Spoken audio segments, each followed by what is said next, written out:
some background of your wife's time in policing, where she worked, how long she was on, etc.? Cindy joined the OPP in April of 1998. She started in New Liskeard, which is north of North Bay. And then after about a year and a half, she joined the undercover drug unit. And she was on that unit for about a year, at which point she returned to the road in Elgin County. And she policed there for approximately 3 years. And then at which point she moved to Caledon East up by Orangeville. And that's where she was until she passed away. Okay. When and how did you notice your wife wasn't herself? Well, I noticed after the birth of our second daughter. I mean, there had been signs before that, but I really noticed after the birth of our second daughter, and she started to become angry. She seemed to engage in more reckless behaviors. She started drinking alcohol heavily. She lost a lot of weight. She started staying up all night, very chaotic types of behaviors, spending a lot of money. Her work was really suffering. I know that she was getting in conflicts with her coworkers, and over a period of probably 6 or 7 months is when she very rapidly deteriorated. Now, with the benefit of hindsight, I can look back and see that these behaviors had been happening for a long time. But they were always isolated enough, and there wasn't really, for me, there wasn't enough context behind them to identify that it was a sort of an ongoing pattern of behavior. And I think that my natural inclination was to want things to be good and return to the status quo, so I probably overlooked them. And I was a lot younger, right? So, but yeah, after the birth of our second daughter, things deteriorated very quickly. What was she diagnosed with? So she was diagnosed with bipolar disorder, and she was what was called rapid cycling, which meant that she would have manic and depressive episodes, sometimes multiple times throughout the day, and then other times though it would really vary, right? But it would sometimes the manic episodes would last months, and the depressive episodes would last months. But yes, diagnosed with bipolar disorder. Did she tell anyone at work about her diagnosis? Absolutely not. In fact, at the beginning, so she originally went off work, I think in February of 2006, around that time period, and it was seen at the time, and I think probably she wanted to portray that it was a problem with alcohol. So one of the things she was doing was she was trying to calm her chaotic mind with alcohol and prescription anti-anxiety medication and that kind of stuff. And so her supervisors assumed that when she went off work, it was really an issue with alcohol because she was drinking. And I think she may have made that sort of known because I think she wanted to believe that's what was the issue. But as far as her supervisors did come over to her house, or to our house, and tried to help her when they thought it was a problem with alcohol. And when they realized that it was not that, it was really just talk to EAP, right? So she never told anybody, as far as I know, she never told anybody at work that she was suffering with bipolar disorder. Okay. Even though she didn't tell anyone, do you think her coworkers knew? I don't know that they knew that she was dealing with bipolar disorder, but they certainly knew there was a problem because at her funeral, a number of them came up to me and told me that quite clearly that they knew that something was very wrong, and they had known that something was wrong for a long time. And it was actually that led me to contact the OBP and has resulted in me being here today. So they told me that they thought she had tried to commit suicide while she was working at one point shortly before her death, that they that it was a struggle to deal with her on those times she was working. Most of the time she was on disability, but there were various times she tried to go back and because it was very important to her. She identified as a police officer and she wanted to be back at work. So I know she could be an issue to deal with, talking to her sergeant after and some of her coworkers. So again, I don't think they knew that it was bipolar disorder, unless perhaps some of them had firsthand experience with the illness, but they knew there was something seriously wrong, and nobody said anything. Okay. So why don't you think of course, her coworkers said something at the funeral Mhm. and afterwards. So why don't you think they came, especially when they told you about her, in the driving? Mm-hmm. Why don't you think anything was said prior to that? Because I think the culture is one of we don't openly discuss these issues, and if we do, the perception is that your career, any hope of career advancement is over. And I think the risk of sort of inflicting that on someone was perceived as greater than the benefit of speaking up, to be honest. So I think it was based on the culture and the organization and the history, I think it was a cost-benefit analysis, and the wrong choices were made. Can you just talk about again what you think her behaviors actually fooled her supervisor? Yeah, I'm not sure that her behaviors fooled her supervisors. I think that her supervisors, in certain respects, didn't want to know. So I don't think that she needed to fool anybody. I think that they just chose not to acknowledge the problem for what it was. But on the flip side, she was off work a lot. So again, she knew that there was something wrong, or they knew rather that there was something wrong. But I don't think she was, explicitly trying to fool them. I think that there is a process. I'm sure they at some point knew that she was dealing with some type of mental illness issue. And from what I could see, once that determination is made, there is no role for a supervisor or coworker to play, because there is an outside organization in EAP to deal with it, right? So I don't think it's a question of fooling. I think it's just how the organization handles people in that situation. Okay. Do you think that the coworkers trying to shelter her and not bring up any issues that they saw actually did more damage than good? If you could just address Beth. Yeah, that's a great question. I think that it did damage in the sense that it reinforced what she perceived to be true about the culture. So in other words, why are they trying, if they're trying to shelter me in this way, then they must know that not sheltering me would place me at risk of some type of negative repercussion. So yeah, I think it did make things worse, for sure. This question isn't in there, but I can ask it. So just wing it. Yeah. So would you also say maybe the organization, or even her coworkers, just that lack of education regarding mental health and how to talk to people, or do you think more it's just the police culture, or a combination of both? Or I think it's a combination of both. I mean, I think that the culture is one where, vulnerability is seen as weakness, and so I think that contributed to it, and I think that's really the foundation on which any type of education or evolution needs to be built. Otherwise, it will never gain any traction, right? Because you can educate people all you want, but if there is a belief that there are repercussions that people can face for dealing with this, then it's wasted, right? So I think it is a combination of both, but I think that the culture is the underlying foundation that needs to be strengthened first.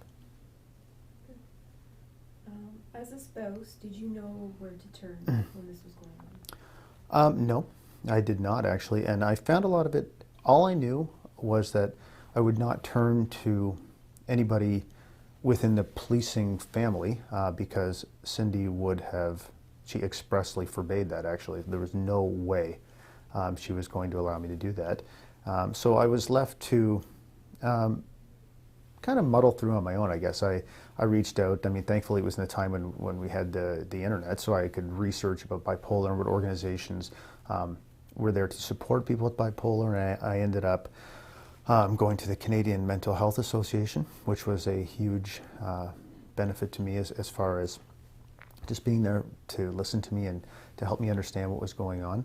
And that was really all I personally needed, but no one from the OPP ever contacted me, either to talk or offer any type of support. So it's hard for me to answer that. I don't know what I would have needed, but I just know that whatever I did find, I found on my own.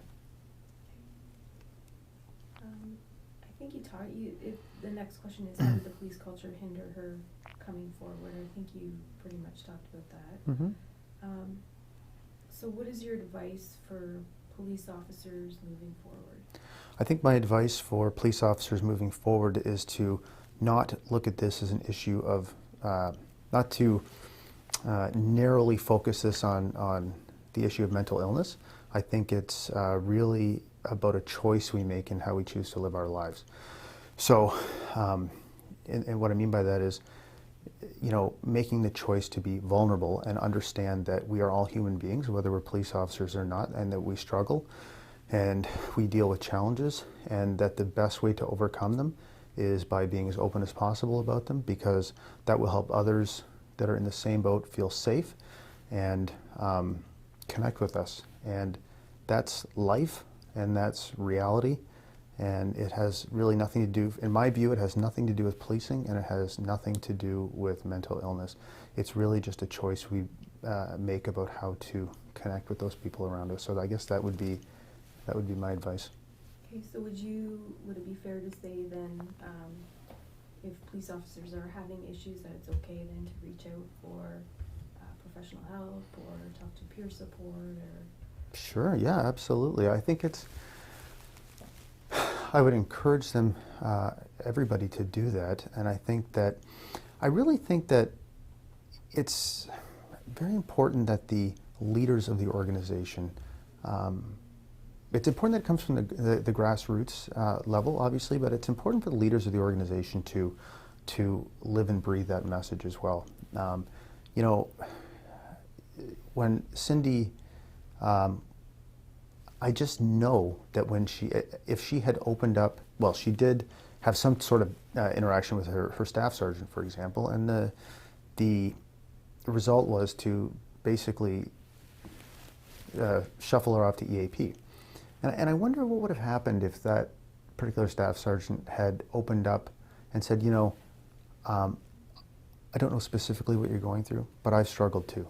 And here's how I dealt with it, and here's how the police family reacted, and here's what I advise you, and no, I'm not judging you, and you're welcome back, and we want to support you. Like, those conversations never happened, and I think that if they had, I don't know that it would change the outcome, but what I do know is that Cindy's fear of reintegrating into the police culture made everything much worse, because for all of the struggle she was facing and the challenges that she was dealing with, that was just something else on top of that, that if that wasn't there or that wasn't a factor, it only would have made things easier for her. So again, I don't know that it would have changed the outcome, but it couldn't have hurt.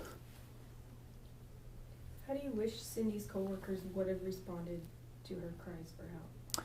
I wish they would have created the environment where her cries for help would have been heard, actually, is probably something a little bit more proactive. But, to answer your question directly, I would say that I wish they had said something.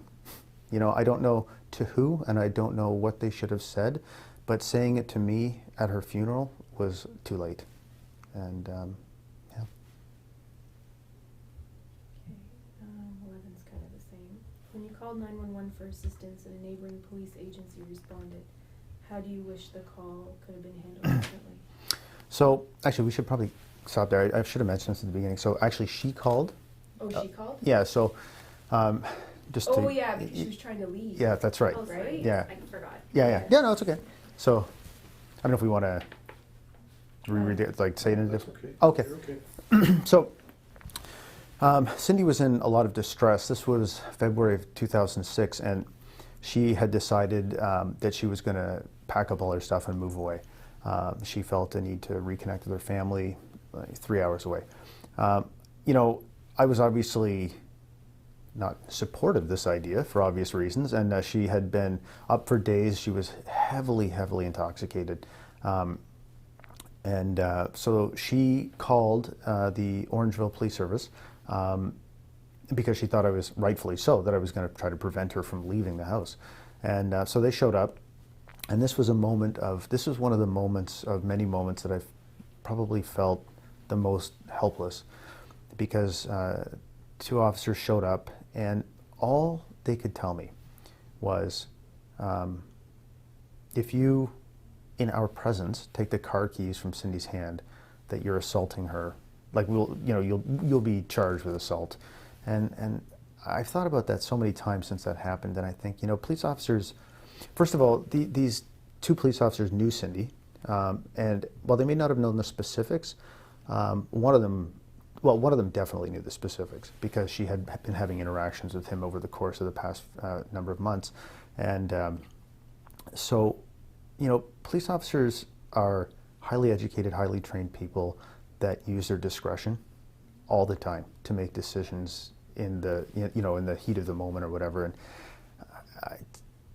for him to fall back on some sort of canned response like that, when she was clearly in distress and I was clearly only trying to help her, and I was clearly in distress too, really, I don't know. I don't know how differently it could have been handled, considering the constraints that police officers are placed under exactly, but it could have been handled differently than that. And it really was a very crushing moment, I would say. I felt very, very helpless.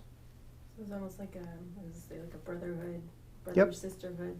They saw that as protecting her, as opposed to, recognizing that there was an issue and that something needed to be done. That's exactly what it was. And isn't that tragically ironic, that they felt they were protecting her by not even encouraging her to get help. Right. And then when, that's exactly what they did. And they just took her and dropped her off at the mall, actually, is what they did. So, Wow. yeah, that was it. I'm just going to go back, just thinking of this when you were talking. When you said she was diagnosed, she was given medication, Mm-hmm. right? Did she ever seek therapy, or? Yeah. She did? Yeah, so Cindy tried to, she fought the illness to the end. So she was given all kinds of different medications. So that was another thing that was very isolating, I would say, is that, I had this idea of psychiatry, and it was really just 15 minutes a month of try this medication.